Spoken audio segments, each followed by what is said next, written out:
Last year, I commissioned art for my upcoming release of spooky fairy music. I'm going to show you how it turned out. But first, I want to tell you a little bit about who the artist is and why I commissioned him in particular to create this. First, important context.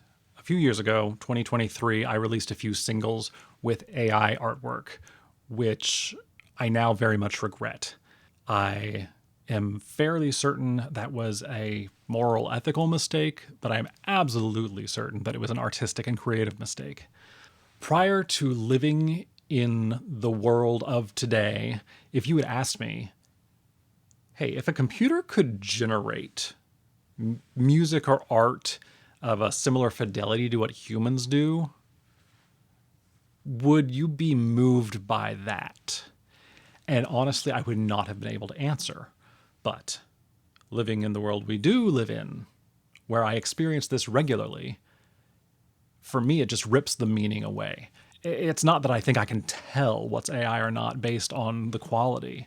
I have had the experience multiple times of initially liking music or a piece of art and then finding out that that music or art is AI generated, and that sense of connection, of it meaning anything to me, of it creating feeling, just evaporates.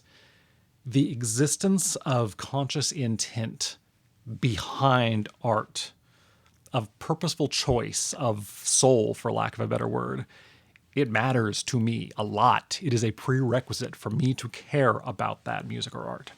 By last year, I had completely realized this and decided that I needed to pull the versions of the singles I had released and reissue them with human-created art. And going forward, obviously, either create my own art for cover art or collaborate with human artists. So I'm in that headspace and already in the process of writing this album. And I took my son to San Japan last September.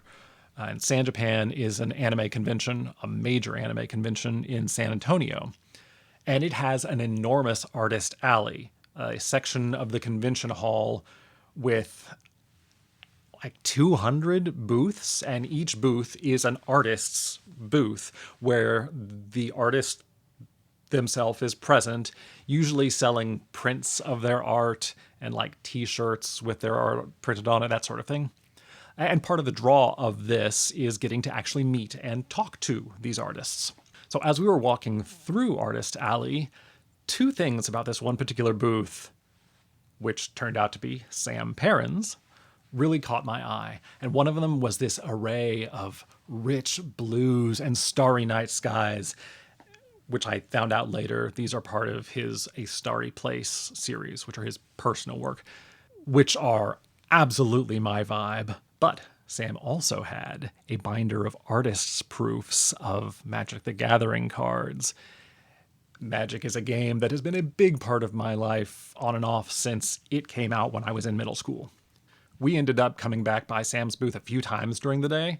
I have a hard time talking to people in this setting because I have kind of a neurotic feeling that I'm wasting their time, despite them signing up to have a booth at a convention for the explicit purpose of talking to people.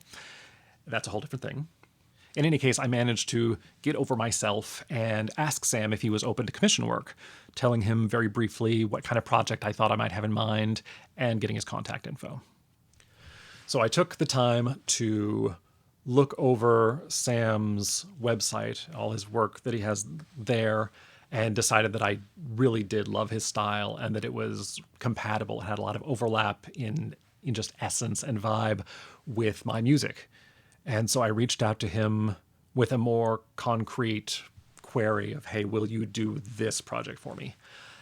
We went back and forth on the concept for this album in particular, which I've been thinking of as Faywave, a combination of synthwave with a analog synth palette, but more modern songwriting and production techniques, and combining that with some elements from Irish traditional music, primarily harp and flute, and then lyrical themes of the fae, the fairy world, supernatural, the unseen world, dreamy, otherworldly, alluring, but not exactly safe. So Sam showed me an early draft, which include figures playing both the harp and the flute, which I was very happy with, but he ended up deciding to rework it because because he thought it was too busy and drawing focus in too many directions. I'm not entirely sure, but it's his purview. I was perfectly happy to trust his judgment, and that was absolutely justified because here is the final piece. Sam titled it The Song of Light and Shadow. I love it. I love it. It captures everything I'd hoped. The harp right at the center embodies music.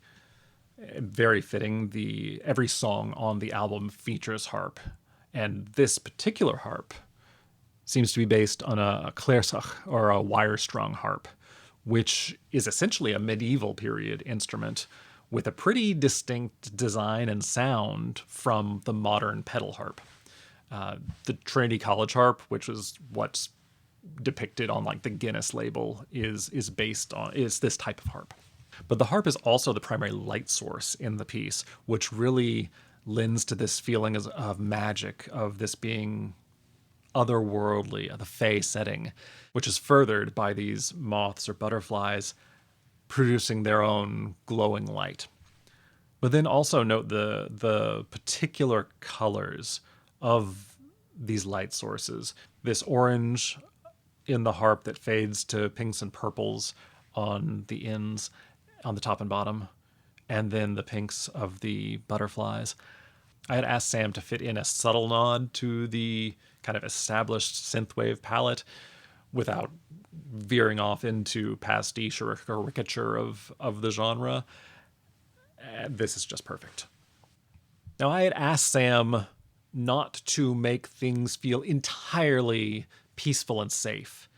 In fact, very specifically what I said, and I'm looking at the email that I sent him, so there's an undercurrent of danger in the stories the songs are trying to tell. And I think this is perfectly included in this emptiness behind the main figure. I mean, these mice and fox and the relaxed posture of the harper do communicate this peacefulness and tranquility. But they're not in a sunlit meadow. They are on these winding, slightly gnarled roots in front of an emptiness, a void, a nothing. And that's not the focus, and I don't want it to be the focus, but it's there. And it does, I think, create a richer, full setting that really matches what I was going for.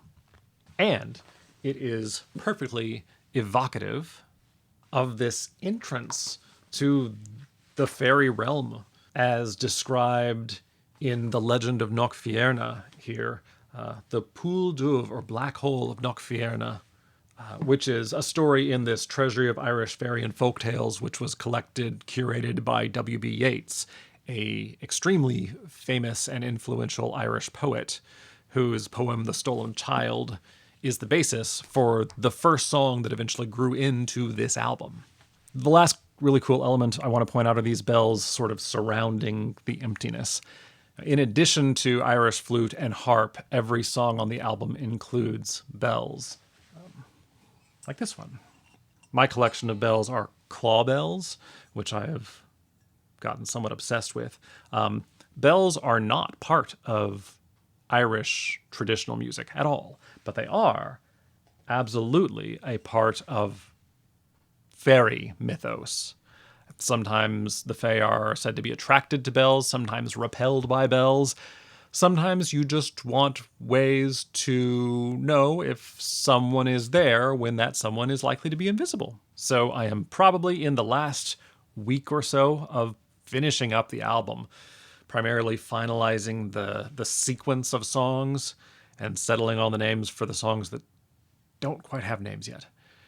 This album has really largely consumed me for the past year, and I am very relieved and excited to finally be able to share it.